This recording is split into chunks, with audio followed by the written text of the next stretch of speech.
Welcome student. आज मैं आप लोग को पाठ 3 पढ़ाऊंगी, शब्द विचार। नीचे दिए गए वाक्यों को पढ़िए। नीचे दिए गए वाक्य को पढ़िए। यहाँ पे दिया हुआ है क ख ग। सहवाग, महंगाई, हिंदी, क्रिकेट खेलता, बढ़ती, देश, जा, को, है, रही, राष्ट्रभाषा, हैं। ऊपर में 3 वाक्य दिए गए हैं। पहले वाक्य में 4, दूसरे और तीसरे वाक्य में 5 वर्ण समूह है। प्रत्येक वर्ण समूह का अर्थ समझ में आ रहा है, अतः ये शब्द हैं। एक या एक से अधिक वर्णों से बने हुए स्वतंत्र तथा सार्थक ध्वनि समूह को शब्द कहते हैं। वर्णों को निश्चित क्रम में न लगाने से अर्थ का अनुभूति नहीं होती है।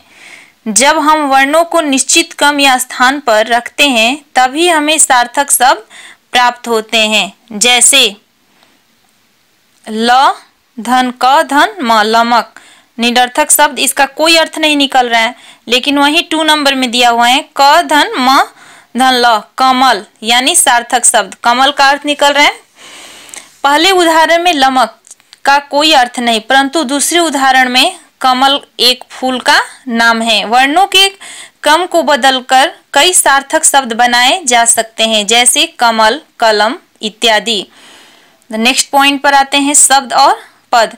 माली ने पौधा लगाया, फर्स्ट नंबर है। सेकंड है मालिन फूल तोड़ती है। ऊपर दिए गए उदाहरणों में माली और मालिन शब्द हैं, परंतु वाक्य में प्रयोग होने से माली और मालिन पद कहलाए, इसीलिए हम कह सकते हैं कि वाक्य पदों से बनते हैं। शब्द स्वतंत्र होते हैं, परंतु जब वही शब्द व्याकरण के नियमों, कारक, वचन, लिंग आदि में बनते हैं तो उनका रूप बदलता है। जैसे बच्चा खेल रहा है, बच्चे खेल रहा है, बच्चा खेल रहा है और बच्चे खेल रहे हैं, दोनों का रूप बदल जा रहा है। फिर दिया हुआ है नेक्स्ट पॉइंट, जब शब्द का प्रयोग वाक्य में व्याकरण के नियमों के अनुसार होता है तब वह पद कहलाता है। शब्दों का वर्गीकरण। शब्दों का वर्गीकरण निम्नलिखित 4 आधार पर किया जाता है: उत्पत्ति के आधार पर, रचना के आधार पर, प्रयोग के आधार पर, अर्थ के आधार पर। नेक्स्ट पॉइंट, उत्पत्ति के आधार पर। उत्पत्ति के आधार पर शब्द के 4 भेद होते हैं: तत्सम, तद्भव, देशज और विदेशी शब्द। तत्सम संस्कृत के वे शब्द जो अपने मूल रूप में हिंदी में प्रयुक्त होते हैं उन्हें तत्सम शब्द कहते हैं, जैसे जल, अग्नि, दुग्ध, गृह, दिवस, कूप आदि। तद्भव शब्द संस्कृत के वे शब्द जो कुछ परिवर्तन के साथ हिंदी में प्रयुक्त होते हैं उन्हें तद्भव शब्द कहते हैं। देशज शब्द वे शब्द जो क्षेत्रीय प्रभाव के कारण हिंदी में आवश्यकता अनुसार आ गए उन्हें देशज शब्द कहते हैं, जैसे लोटा, डिबिया, पकड़ी, खिचड़ी आदि। अब आते हैं घ नंबर, विदेशी शब्द। विदेशी जातियों के संपर्क से उनकी भाषा के बहुत से शब्द हिंदी में प्रयोग होने लगे हैं। ऐसे शब्द विदेशी शब्द कहलाता है, जैसे cycle, television, computer, rickshaw, school आदि। कुछ तत्सम शब्द और उनके तद्भव रूप यहाँ पे दिया हुआ है। तत्सम, तद्भव, यहाँ पे कुछ शब्द दिए हुए हैं और इसका ये तद्भव रूप दिया हुआ है। इसको याद कर लीजिएगा और कॉपी में नोट भी कर लीजिएगा। यहाँ पे दिया हुआ है ये तत्सम तद्भव, जैसे अंजलि तो अंजुरी, अंगुली तो उंगली, पत्र पत्ता, उच्च ऊंचा, हस्त हाथ, इसको आप लोग याद कर लीजिएगा। नेक्स्ट पॉइंट आते हैं, विदेशी भाषाओं से हिंदी में आए शब्द। क नंबर, अंग्रेजी शब्द। Officer, doctor, hospital, telephone, school, station, engine, television, radio, bank, cinema, lottery, circus, number, band आदि। ख नंबर, फारसी शब्द। आबरू, आतिशबाजी, आराम, आमदनी, आवारा, कमरबंद, किनारा, गिरफ्तार, जहर, जादू, जुर्माना, नौजवान, बेवा, मुफ्त, रंग, सितार आदि। ये सब फारसी शब्द हैं। ग नंबर, अरबी शब्द। अमीर, अजीब, अकल, आदत, औरत, इलाज, ईमान, इज्जत, इमारत, किस्मत, तारीख, जहाज, दंगा, खिस्सा, जालसा, जवाहर, मतलब आदि। ये सब कौन सा भाषा है हम लोग का? अरबी।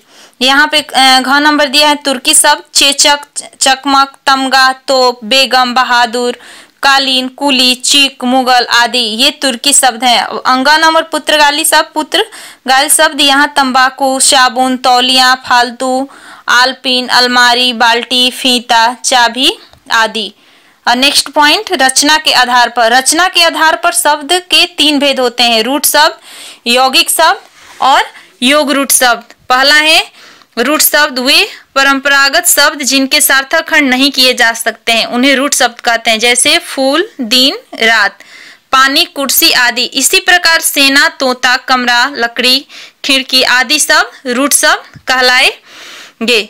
दूसरा है यौगिक शब्द, 2 या 2 से अधिक शब्दों या शब्दांशों के मेल से बने शब्दों को यौगिक शब्द कहते हैं। यौगिक शब्दों के जैसे विद्या प्लस आलय, विद्याधन आलय विद्यालय, विद्याधन आलय विद्यालय, सेनाधन पति सेनापति, ये यौगिक शब्द हैं।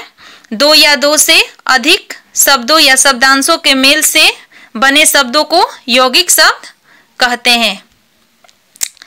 अब है नेक्स्ट 3 नंबर योगरूट शब्द, वे योगरूट शब्द वे यौगिक शब्द जिनका कोई विशेष अर्थ निकलता हो उन्हें योगरूट शब्द कहते हैं। बहुव्रीहि समास के शब्द इसमें आते हैं, जैसे नीलकंठ। अन्य उदाहरण, पंकज का सामान्य अर्थ है कीचड़ में पैदा होने वाला। पंकज का मतलब क्या है? कमल का फूल। पंकज का सामान्य अर्थ है कीचड़ में पैदा होने वाला। कीचड़ में दुर्गम कमल, मछली, शंख आदि भी होते हैं, परंतु पंकज शब्द कमल के लिए प्रसिद्ध है। ये क्या बोलते हैं, कमल को ही पंकज बोलते हैं, उसका प्रवाची शब्द है। यहाँ पे आप लोग को बता दूं, कमल को ही पंकज बोलते हैं।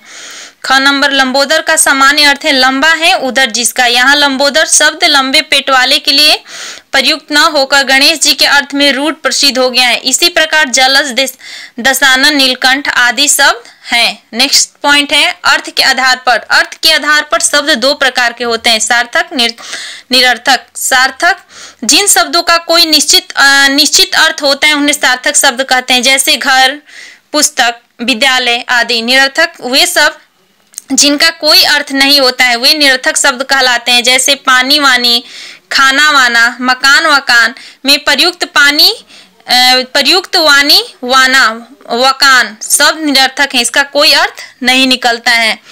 जैसे कोई इंसान कुछ बात करते करते बीच में, मैं आपको उदाहरण के लिए बताती हूँ, बीच में बोलता है ना कि अभी कोई काम वाम नहीं है, तो काम तो ठीक है सार्थक शब्द है, लेकिन वाम निरर्थक शब्द है। इसलिए हर सार्थक के साथ कोई ना कोई एक निरर्थक शब्द आकर जुड़ ही जाता है। नेक्स्ट पॉइंट है सार्थक शब्द। सार्थक शब्दों के आधार पर शब्दों को निम्नलिखित भेद किए जा सकते हैं, एकार्थी, अनेकार्थी, पर्यायवाची, विलोम। एकार्थी शब्द एक ही अर्थ वाले शब्द, जैसे आत्मा, घर, सूर्य, रात, दिन। अनेकार्थी शब्द एक से अधिक अर्थ वाले शब्द, जैसे धन के अर्थ बादल, हथौड़ा, घोड़ा आदि। पर्यायवाची शब्द जिन शब्दों के अर्थों में समानता हो, जो एक ही वस्तु के व्यंजक हो, जैसे पंकज, कमल, जलज आदि। विलोम शब्द 4 नंबर है। विलोम शब्द उल्टा अर्थ देने वाले शब्द विपरीतार्थक या विलोम शब्द कहलाते हैं, जैसे छोटा का बड़ा, ऊपर नीचे, ये उल्टा शब्द हो गया। जैसे हंसना, रोना। उपयुक्त भेदों का अध्ययन हम अगले अध्याय में, यहाँ पे दिया हुआ है कि हम अगले अध्याय में करेंगे। हमने जाना, इसको आप कॉपी में नोट करके इसको याद कीजिएगा। वर्णों के मेल से बनी सार्थक ध्वनि को शब्द कहते हैं। शब्द का प्रयोग जब हम वाक्य में करते हैं तो उसे हम पद कहते हैं। उत्पत्ति के आधार पर शब्द के 4 भेद हैं, तत्सम, तत्भव, देशज और विदेशज यानी विदेशी। रचना के आधार पर शब्द के 3 भेद हैं, रूढ़, यौगिक और योगरूढ़। जो शब्द खंड टुकड़े करने पर अर्थहीन हो जाते हैं उन्हें रूढ़ शब्द कहते हैं। जिस यौगिक शब्द के किसी विशेष अर्थ के बोध होता है उसे योगरूढ़ शब्द कहते हैं। योगरूढ़ शब्द विशेष अर्थ के लिए प्रसिद्ध होते हैं। अर्थ के आधार पर शब्द के भेद हैं, एकार्थी, अनेकार्थी, पर्यायवाची और विलोम। प्रयोग के आधार पर शब्द के 2 भेद होते हैं, सार्थक शब्द और निरर्थक शब्द। इसको याद कर लीजिएगा और कॉपी में नोट भी कर लीजिएगा। धन्यवाद।